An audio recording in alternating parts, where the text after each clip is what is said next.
theyeshiva.net. Okay, my husband is actually here. I know this wasn't really planned, but Hey guys. he is actually coordinator of Hatzalah in Union County, Hatzalah, Elizabeth, New Jersey. We just wanted to both thank you personally for the incredible work that you've been working on for this specific tragedy and for countless other small. There's no such thing as small or big. Every incident needs to be taken care of. Every person is a person. Every person deserves our fullest of attentions. And if you want to share something. I just wanted to say that I was talking to some of my friends in Miami, and God bless you guys. That's all Miami. You guys are rocking the house. And all the pictures, every picture you see, there's always someone wearing a Hatzalah vest or Hatzalah shirt or something like that. And just wishing you guys the most Hatzlacha in everything you do. And if you guys ever need any additional manpower or help or whatever it is, I have more than enough guys ready to get on the next flight to Miami, and be more than happy to help you guys, to relieve you guys from some of your duty, whatever it is. If you need anything, feel free to reach out. We're more than happy to come down and help us to the best of our abilities. And Chazak ve'amatz, and Godspeed, and continue your incredible work. You guys are really kicking it and rocking the house. And also congrats on your new Mazel Tov on your new Rabbi Jacobson. Yeah, we have Rabbi Jacobson right here. We're just going to do a quick introduction.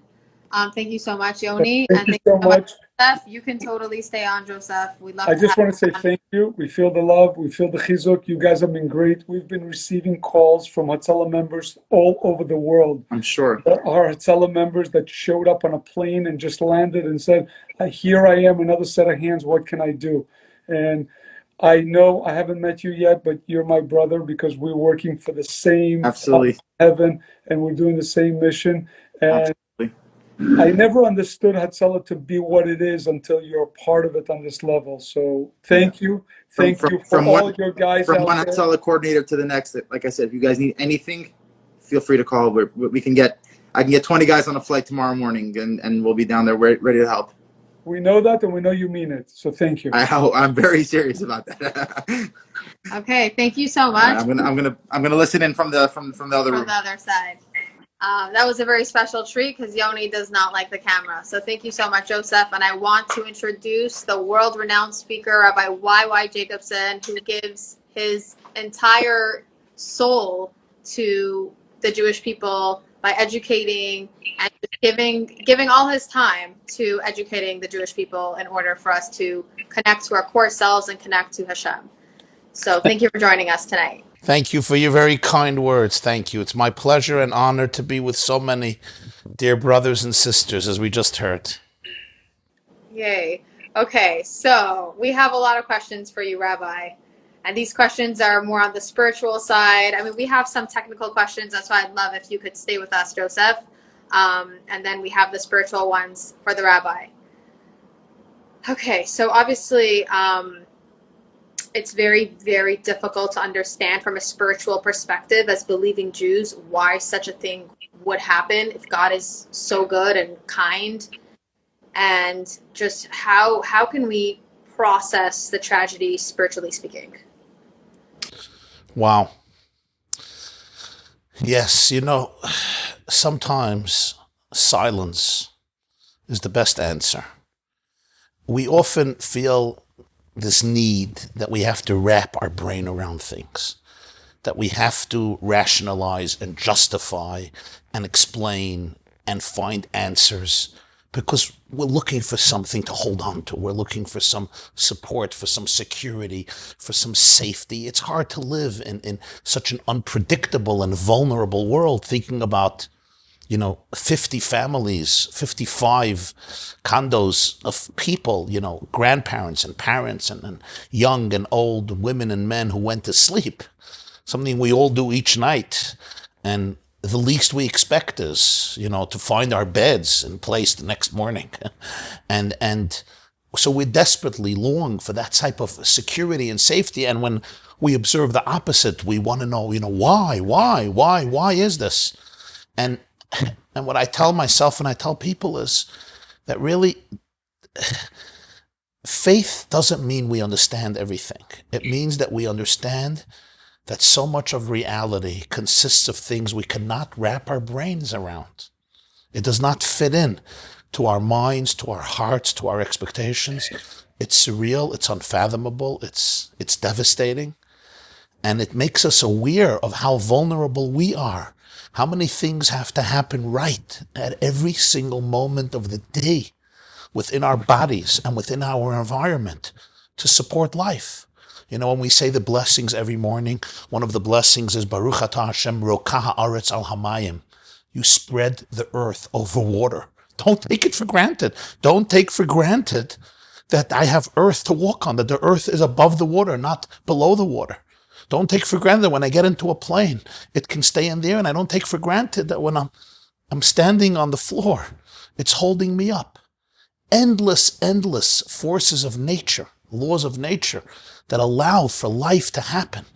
I should not take that for granted. The Medrash says, every breath I take deserves to be celebrated, to be grateful for.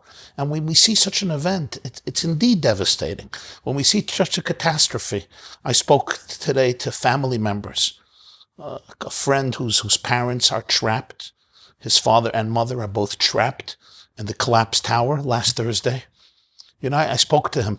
Just in a few minutes, I'm going to be, after we're off, I have a Zoom meeting with a whole family that's dealing with this. Still, you know, people in their family unaccounted for. And what we can do at this moment is be here for each other, hold hands with each other, support each other, send our love, our prayers, our blessings, and remember that we're all connected and we're all one. It's a time for deep faith, for deep hope, for deep unity, and also for grief and sadness for all those who didn't make it, and prayers for great miracles. But I think that sometimes it becomes an ego thing that I have to understand, or it becomes this insecure thing like I need an explanation. And really, some things just don't have explanations. We know that God cannot be contained in our minds. Some parts of life are just beyond us. Wow, that was so powerful. If you don't mind me just like wrapping it up. So basically, Hashem can't be contained because he's unlimited. And also we should be so grateful for all the good that we have, and we should observe that. Instead of looking at one thing that's going wrong, we should look at everything that's going good.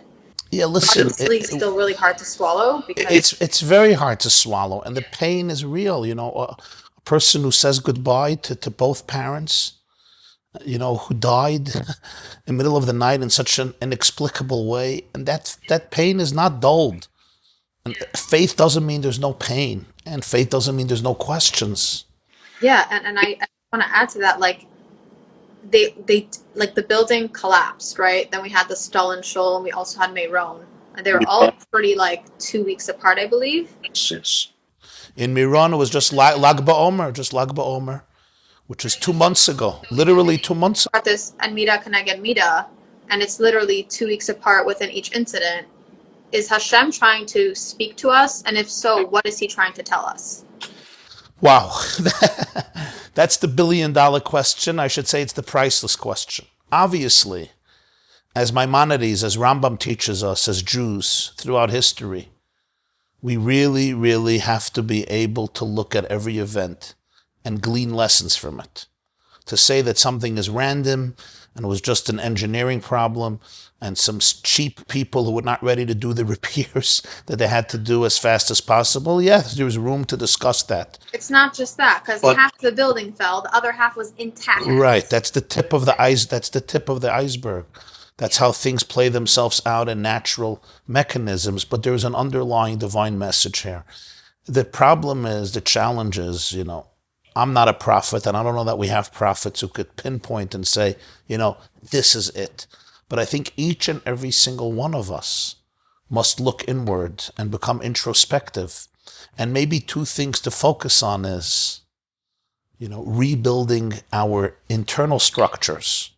And when I mean rebuilding our internal structures, I mean our homes, our families, our communities, our unity with each other.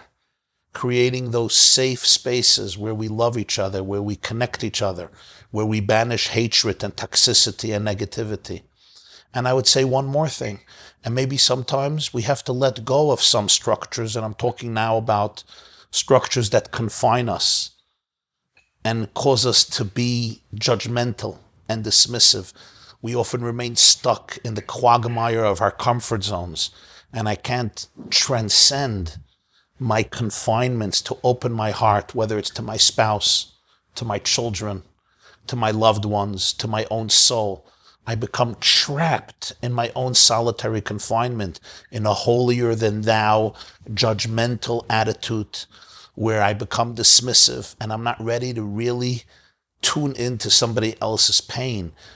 And this is a time to open our hearts, to go outside of those structures that limit us and confine us and don't allow us to become the people that we're capable of becoming.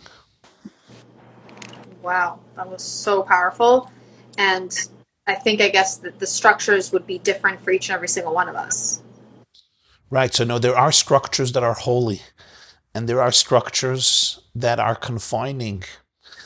And both are true. There's elements in life that need structure. The structure of a family, structure of a marriage, structure of a community, the structure of a friendship. These are things that we have to maintain and fortify and strengthen. The fact is that this Sunday was a fast day because the structures of Jerusalem were breached. The walls surrounding Jerusalem were breached on the 17th of Tammuz, and 3 weeks later the temple was destroyed. This happened 2,000 years ago, but we still commemorate it every single year.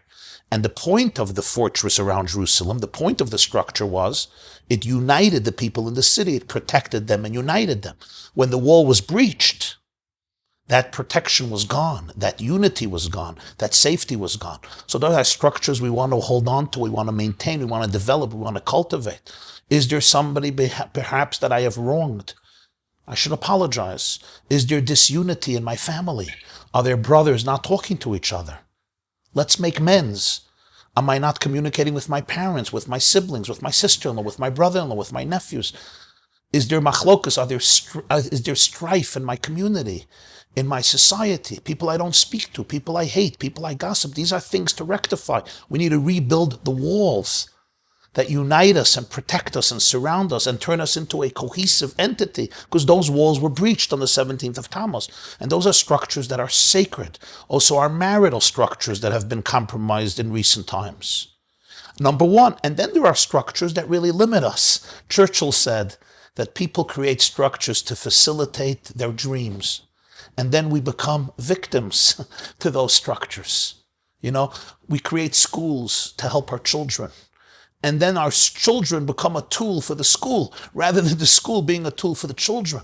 So sometimes our structures really hold us back. It's like I say, I don't do these things. Sorry, I don't go out of my comfort zone. I become a prisoner to my structures, to my containers, and I can't open my heart. I can't be vulnerable. I can't be real. I can't be authentic. I can't be loving. I become very judgmental and dismissive. So I think each and every one of us needs to be introspective and say, which structures do I need to fortify and which structures do I actually have to let go of? Wow. And someone asked right now, as you finish speaking, a really interesting question. What about the people that are not open to doing the work? The ones that are toxic? So is it better to stay away is it better to stay away from them, to not become victims? That's a powerful question. But the way I would approach it, and all my dear friends, is instead of pointing fingers to somebody else, I like to focus on what I can do. And I could say you're toxic and you're even more toxic and you I can't speak to. But I would say, let me look into myself and see, am I really living a life fully aligned with my inner divine soul? Am I living a life in which I am vulnerable, in which I am open, in which I am ready for compromises, in which I am ready to be honest and authentic and to confront the traumas that have not been confronting and to be able to create new realities and to be able to allow myself to find those inner resources that I have been afraid of? Am I ready to really embrace my infinite goodness and share it with the world? Of course, sometimes you have to create boundaries, structures. Good fences, good neighbors make. I think Robert Frost said that. Of course, we need boundaries. Sometimes there are relationships that at the moment are toxic, and I have to figure out how to maintain these relationships in a healthy way. But it shouldn't be about pointing fingers and say, you're just a toxic person and therefore I'm cutting you out of my life and I don't want to see you ever again. Because that itself sounds a little toxic to me. If you have to create boundaries, create healthy boundaries. But besides, in very, very rare occasions, I am not a fan of cutting people completely out of your life. I mean, I know there are exceptions. If somebody is actively and aggressively abusing you and you have to protect yourself, of course, there are exceptions. But generally speaking, as a mature adult, I can create the boundaries that will allow these relationships to function in a healthier way. Wow, that's a lot to take in. A lot. Because it's a lot of inner work. We have to look within ourselves and see Listen, what we each need to do. this is a lot of our work. A lot of our work is inner work. And one of the most beautiful teachings of Judaism is that when I change myself, I start changing the world. Maimonides writes, Rambam writes, that every one of us should look at the world and at ourselves as a balanced scale. And he says, when you promote something real, something good in your own life, in your thoughts, in your words, and your actions, that you can tip that scale, and it has a very powerful effect. It was one of the founder of the Musar movement. His name was Rabbi Yisrael Lipkin, Rabbi Yisrael Salanter. He was a great man. He lived in the 19th century. And he once said, when I was young, I dreamed of changing the world. Then I got older and I realized I can't change the world. I'll change my country. Then I said, that's not going to work, but my city I'll change. And then he says, I got older and I realized it's not going to work. My community. And then I decided, I'll change my family. He says, now I realized I can't change anybody. The only person I can change is myself. And then he added, and if I would have realized that when I was younger, by now I would have changed the world. Wow, very powerful. And just to add on to that, there's a concept that each person is a world. So really, when we heal ourselves, when we look inward and we do a lot of inner work, we're just naturally healing the people around us because they get inspired by us. Indeed. Every one of us exudes light. Every one of us is an ambassador of Hashem, a divine ambassador of love and light and hope and healing. Every one of us is a rescue worker in our own way. And just as we have this horrible, horrible, devastating catastrophe that affects all of us directly or indirectly, especially all of you who are on here. And I know you have friends, you have relatives, many of you. I see Steve is with us, and I know you have friends and relatives, as I do, that are still unaccounted for or have been accounted for and tragically have been taken from us. But every single one of us, in our own way, is a rescue worker. There are people who are spiritually find themselves in a heap of rubble. Spiritually, their lives are in disarray. Emotionally entangled, disturbed, confused, overwhelmed, depressed. And I think each and every one of us in today's day and age must be an ambassador, a rescue worker, an ambassador of love, of hope, and of light. Wow. Well, I'd like to add, so much. I'd like Thanks, to Steve. add something. Wants to say something. Perfect. Yeah. Go for it. Right. So you began, firstly, thank you for this amazing opportunity, but you began the program with why. So one of my great mentors, teachers, was Rabbi Esther Youngrice, Zechron Lebracha, that she said that the word in Hebrew for why is lama, and the other word for why in Hebrew is madua. And she said lama does not mean why. Lama is lema, to what purpose. We believe, we know that everything that happens in our lives is from Kadosh Baruch Hu. Doesn't mean we like it, we understand it, but a Jew doesn't. She said, if you believe in Hashem, there's no questions. If you don't believe in Hashem, there are no answers. And said the other word for why is madua. Madua is madea. What is the knowledge? So Rabbi Lipsker, Sunday, we had the minister of diaspora affairs in the shul, and Rabbi Lipsker said this very beautifully. But basically, he said anyone who starts explaining why this happened, basically they're fools. So lama is lama. What do I learn from this that can make me a kinder, compassionate person, Jew? What can I do to help those in trouble? I just want to add something. you said your husband's from Elizabeth, New Jersey, and I think that was hashgacha. And again, this is going to come out very, very insensitive, and for those who are in pain looking at their relatives, but I'm just sharing my experience.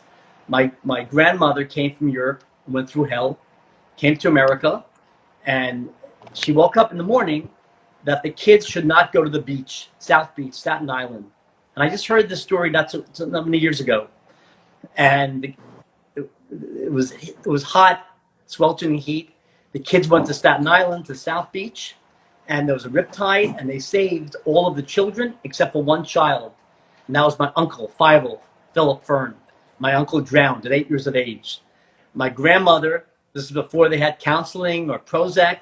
My grandmother was a very religious woman, and she was having a very difficult time. And the Rav of Elizabeth, New Jersey, was Rabbi Teitz.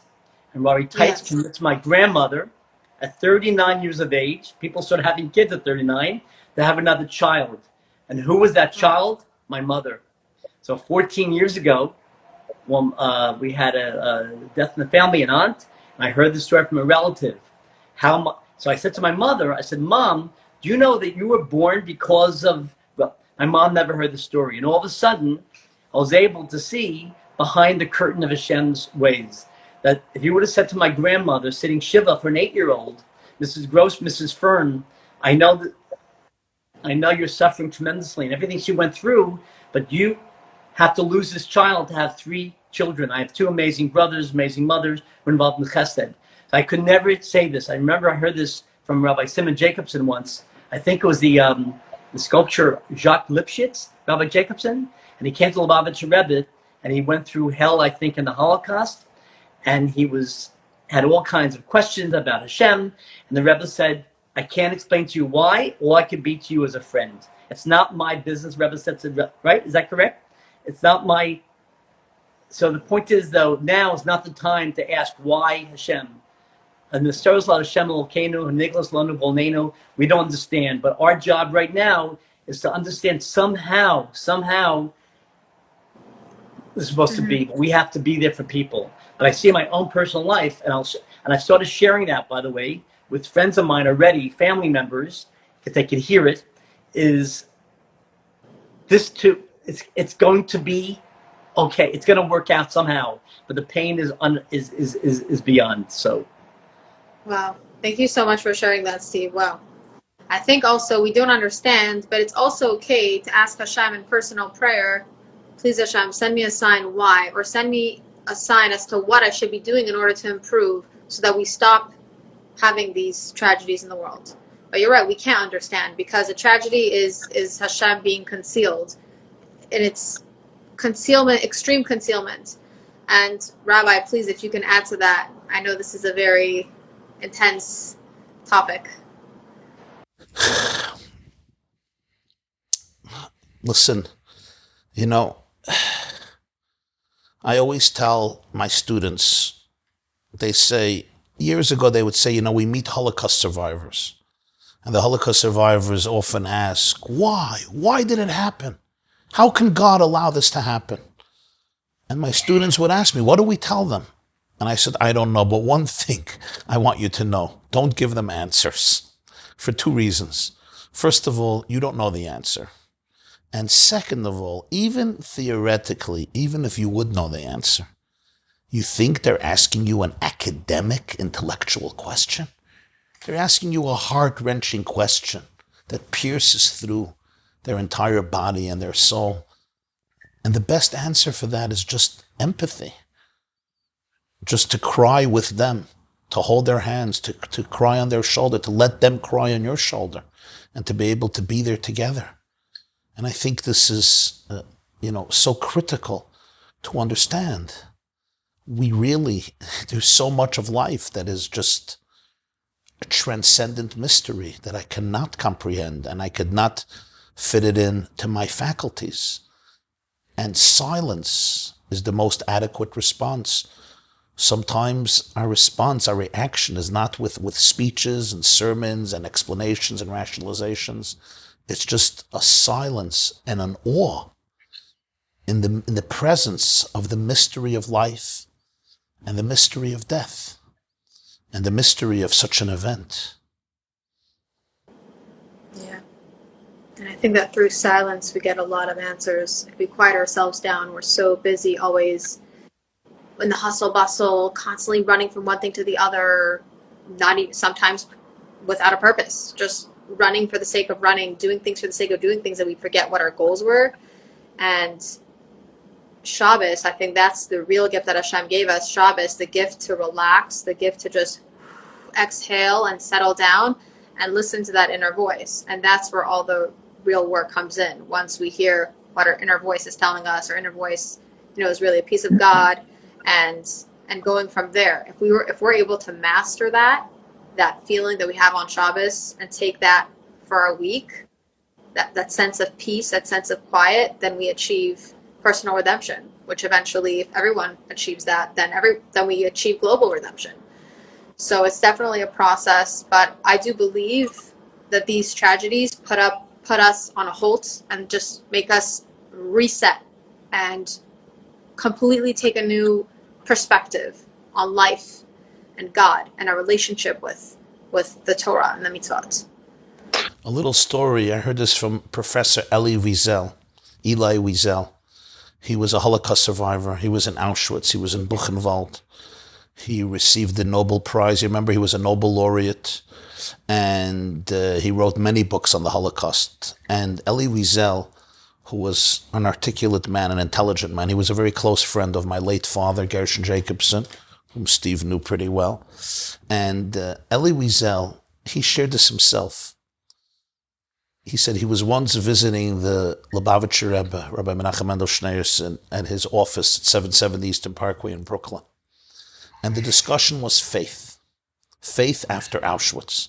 And Eli Wiesel struggled with God for many, many years after the Holocaust. I still remember his op-ed in the New York Times a day before Rosh Hashanah, 50 or 60 years after the Holocaust, where he tells God, it's time for us to make peace with each other. So he describes how it's one evening, 2 or 3 in the morning, and he's having one of these long, intimate, private conversations with the Lubavitcher Rebbe about faith. And he turns to the Rebbe and he says, how can you believe in God after Auschwitz? How? And the Rebbe looks back at him after a long pause of silence and empathy and says, Professor Wiesel, or Rebbe Eliezer, I want to ask you another question. Who do you want me to believe in after the Holocaust?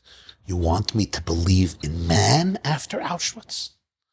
After seeing what the most cultured, scientific nation producing the most PhDs have done to 6 million innocent people, 1.5 million children. Who do you want me to believe in after Auschwitz?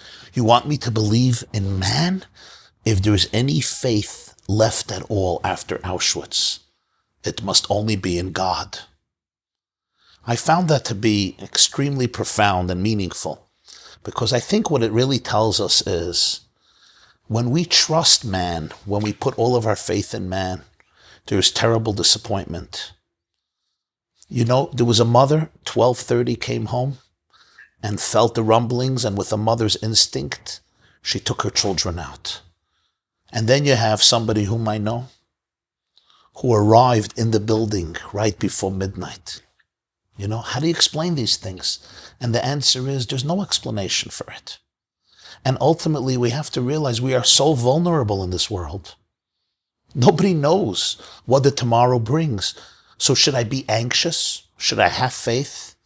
And I say the only way I can really cultivate ultimate tranquility and serenity is when I can tell myself that I am being embraced by my loving Father in heaven, and the love is unconditional, and I experience myself always as being in the bosom of God, who takes care of me and is doing the best thing that I need in my life.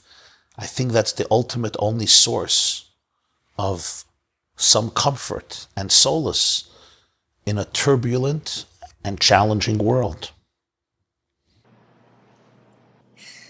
Yeah. Thank you. I just want to say also, I spoke to one of the family members today. Just interesting, he shared this with me. And he said that he had a conversation today with the team that came from Israel. And I guess between us, we could say the truth. He told me you can completely not compare the work of the rescuers before Israel, the Israeli team came, and after the Israeli team came. It's a completely different level. And it's very sad that it took a few days and there was some bureaucracy, issues that had to be dealt with to allow the Israelis to come. And he said it's a completely different level of knowledge, completely different level of professionalism. He says you see a people that's trained. Unfortunately, Israel had to deal with some very painful circumstances over the years in terms of terror and war and so forth. But the fascinating thing here is, he told me that some of the leaders in the Israeli team, he asked them, he said, at what point do we give up hope? At what point do we give up hope? And this is somebody who has both of his parents trapped in the rubble. And he said the Israeli rescue team looked at him. One of the Israeli leaders looked at him and said, I want to tell you that in Israel, there were situations of people that we discovered who survived after 8 or 9 days. They have survived. So he says, we're going to try our best. We're not going to give up hope as long as there's even the slightest chance of finding a survivor. And that was really incredible to hear. So, we are pragmatic people, and we all understand the stakes. And I think we're all very sensitive to the realities on the ground. And yet, the Jewish approaches, and it's interesting, the Daf Yomi, that hundreds of thousands of Jews are going to be learning this Shabbos, is Yuma, page 83, where the Mishnah says that when a building collapses, Yes, this Shabbos, Daf Yomi, you could look it up, Yuma Daf Pei Gimel, Yuma 83. Your Mishnah says, I quote, when a building collapses, you never stop the search as long as there is the slightest chance of a survivor, no matter if it's Shabbos, no matter if it's Yom Kippur, and you're violating all the laws of Shabbos. The Mishnah says, and you don't even know if there's anybody there. It could be that the house collapsed and there may be nobody there. And he says, and even if somebody is there, but he says he's dead. He says, you don't know if there's a Jew, if there's a non-Jew. You don't know any of this. And the Mishnah says, you do not stop. You continue to clear the rubble, because if there's the slightest glimmer of hope, you don't stop, because saving a life ultimately is the greatest and most sacred consideration in Judaism. Rabbi, I was listening to that briefing firsthand from the commander. Oh, okay. And the commander gave examples of situations around the world where people were found after 12 days. Wow. And he even gave example of people found alive after 17 days. 17 days. But how do they survive without water? So there is water. It's been raining here plenty. We've had tremendous amount of rains. There is water. There's a Kadosh Baruch Hu in the Shemayim. And there are miracles that are far beyond our ability to comprehend. Wow. He was giving them a tremendous chizuk. And like you said, he was very adamant about not giving up hope, about continuing to work diligently, to work effectively, to work methodically. I was listening to the second briefing that was given this afternoon. You had to see, they came up with a complete digitized rendering of each of the apartments. They named rooms and numbers. Wow. They have names of individuals of what room in each place where they are. And then they explained themselves that they're working with the families to gather all of this information. And they said it's very, very critical for the families to come forth and to say who was sleeping in which room and where their items may be. Because if they find a picture of one, or they find a driver license of one or something, they can identify what floor they're at, they can identify at which section they are, and that gives them hope to be able to work around it. Wow. They were mapping everything digitally, all being supported by resources in Israel and resources here on the ground. The thought process that they brought are things that we wouldn't think about. It's obviously, I had the pleasure and the honor of speaking to some of the rescuers. One of the gentlemen in the rescue team has been in the same rescue team for the past 29 years. You cannot apply to the team members of the team have to make a recommendation in order to bring in individuals. Those individuals go into the training in order to become into the part of the team. They're very, very close-knit. They work together around the world in catastrophic situations for many, many years. They understand each other. The synergy that they have between each other is second to none. It's very, very impressive to be in their presence. And they're very, very genuinely incredible individuals that you can tell that it's not a job. They're working from their heart. They do realize the life, they realize the value of a Jewish soul, and I've dealt with them. They came into our triage area to get IV fluids. They're there for a half hour, and they say, finish up the bag because I got to get back out there. You don't know the commitment of these people. And they're leaders, and they're driving the rest of the forces, and they're doing the very It's best. amazing. It's amazing. And I want to say to all of us that I think in our own lives, we should glean a lesson from them. I know not all of us are trained and skilled in this type of work. Certainly I'm not. But I think every one of us comes across souls and people who feel trapped.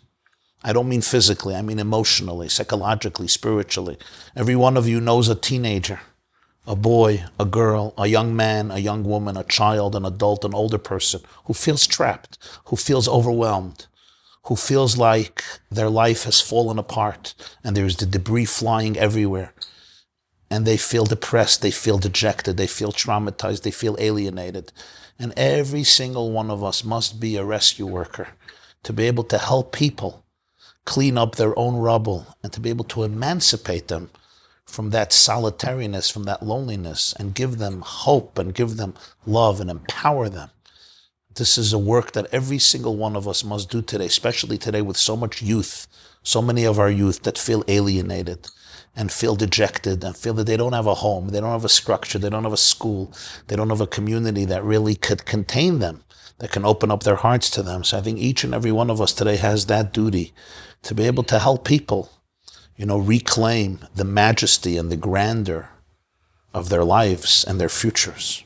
Just want to wrap it up really quickly and thank you all, three of you, from the bottom of my heart. Thank you. And thank you so much, YY. I just want to give a big shout out to Rabbi YY Jacobson. He has his own Instagram page, he has his own YouTube channel, and he has the yeshiva.net. If any of you are interested, he has a ton of videos on everything, Jewish philosophy, Jewish thought, Jewish halacha, everything and anything that you want to know and learn about Judaism.